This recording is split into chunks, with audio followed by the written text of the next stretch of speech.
Bonjour à tous. Aujourd'hui, nous nous rencontrons dans un cadre un petit peu exceptionnel. En effet, nous sommes à Annecy, lieu où David Nguyen travaille avec son équipe au sein de Savoie Audition, où il peut exercer son métier d'audioprothésiste, mais pas seulement. En effet, David est aussi thérapeute. Il pratique l'hypnose ericksonienne que nous allons découvrir avec lui aujourd'hui pour fournir des soins les plus adaptés à ses patients acouphéniques. Je vous invite donc à le rencontrer avec moi aujourd'hui, ensemble. C'est parti!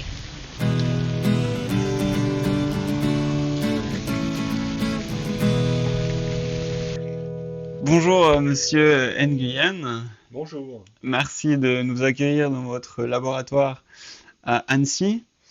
Alors, tout d'abord, vous êtes audioprothésiste. Qu'est-ce qui vous a poussé à vous intéresser aux acouphènes? Alors, je me suis intéressé aux acouphènes pour deux raisons principales en fait. Euh, la première, c'est qu'en tant qu'audioprothésiste, on est souvent confronté à des patients en détresse qui expriment une souffrance et dont ils n'ont pas les réponses ni chez l'ORL ni nulle part. Ils ont fouillé sur Internet. Et la deuxième raison de mon intérêt fort pour les acouphènes, c'est que j'ai été concerné par deux fois. Une fois suite à un traumatisme sonore, parce que un concert, j'aime beaucoup la musique, et puis une deuxième fois suite à un choc émotionnel. Et là, vraiment, ça m'a vraiment investi d'une mission, parce qu'en tant qu'audioprothésiste, on se doit quand même de répondre aux questions des patients et puis savoir les prendre en charge pour ça. Merci David, c'est très intéressant ce que vous nous rapportez là. Une belle expérience donc, et disons, c'est assez atypique pour un audioprothésiste de pratiquer l'hypnose ericksonienne. Pourquoi?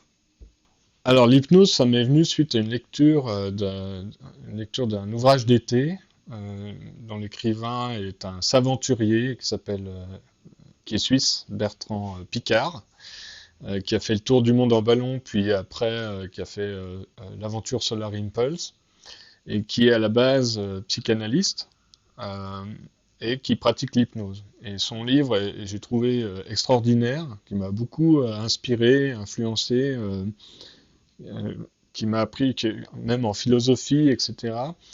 Et il relate au cours de l'ouvrage comment il traite certains de ses patients en apportant vraiment des traitements réponses. Sa façon de traiter, c'est vraiment ne pas trop questionner pourquoi, mais comment on va traiter. Et ça, j'ai trouvé ça formidable. Et ça m'a fait vraiment le parallèle, l'intérêt en lien direct avec les acouphènes. J'ai dit, il y a quelque chose à faire avec ça. Donc je me suis rapproché d'une école proche d'Annecy, parce que je suis sur Annecy, et qui permet de se former à cet outil de l'hypnose par le biais d'une équipe de psychologues. Et ça, j'ai beaucoup appris en psychologie, parce qu'il faut faire preuve aussi beaucoup de psychologie pour faire de l'hypnose, et puis s'occuper des patients acouphéniques. Voilà. Très intéressant toute cette histoire et toute cette expérience de formation qu'il y a derrière les thérapies que vous pratiquez aujourd'hui.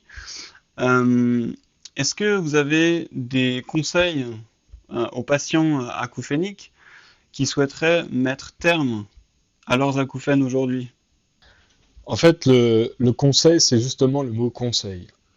C'est de trouver quelqu'un qui est très impliqué dans la question, qui pourra être une oreille pour eux, les comprendre, ce qui n'est pas évident finalement, ni parmi les médecins, ni parmi l'entourage, parce que à la base, c'est quand même un son perçu que personne d'autre n'entend. Et trouver vraiment un spécialiste euh, qui va leur expliquer un petit peu les choses, qui va vraiment les étudier, avoir une relation vraiment expliquer son histoire, d'avoir quelqu'un qui les écoute et qui va comprendre ce que la personne vit et qui aura suffisamment de connaissances pour avoir aussi le recul nécessaire de pouvoir soit expliquer, soit proposer des solutions. Et je pense que s'adresser à quelqu'un qui participe à l'association AFREPA, qui est une association francophone pluridisciplinaire. On a vraiment des spécialistes dans différents domaines, que ce soit en psychologie, en ORL, en recherche, en audioprothésiste. Et ces personnes-là forment des groupes dans toute la France et ce sont vraiment des personnes très impliquées et qui ont vraiment la connaissance et qui prennent vraiment soin des patients, quoi. Voilà, qui est pour moi un bon commencement. Sinon, on a France Acouphènes, mais là, France Acouphènes, je trouve que c'est très bien, mais c'est un peu connoté des gens qui vont se plaindre ensemble, former un groupe comme les alcooliques anonymes, je dirais. Mais ça peut faire du bien aussi, parce que de France Acouphènes, il y a aussi différents acteurs, différentes pistes. Le magazine est très bien fait, il a été revu, là, il a une nouvelle peau, c'est vraiment admirable ce que fait France Acouphènes. Mais si on veut vraiment des spécialistes, on peut aller au-delà avec l'AFREPA. Donc sur Internet, on trouve facilement. Merci David pour toutes ces références très intéressantes dont nous irons explorer tous les détails. Et je trouve très intéressant cette prise en charge multidisciplinaire dont on n'a pas forcément connaissance toute la population en général. Et je pense que c'est cette information qui est nécessaire et que vous fournissez. En tout cas, merci beaucoup pour cette petite interview que nous avez accordée et à très bientôt. Bien, merci beaucoup de vous être intéressé à tout ça. Je pense que le sujet en vaut vraiment la peine. Beaucoup de personnes, à peu près 10%, au moins 10% de la population qui se questionnent. Et ce que vous faites pour eux via votre chaîne, je pense que c'est important et merci de le faire. À bientôt.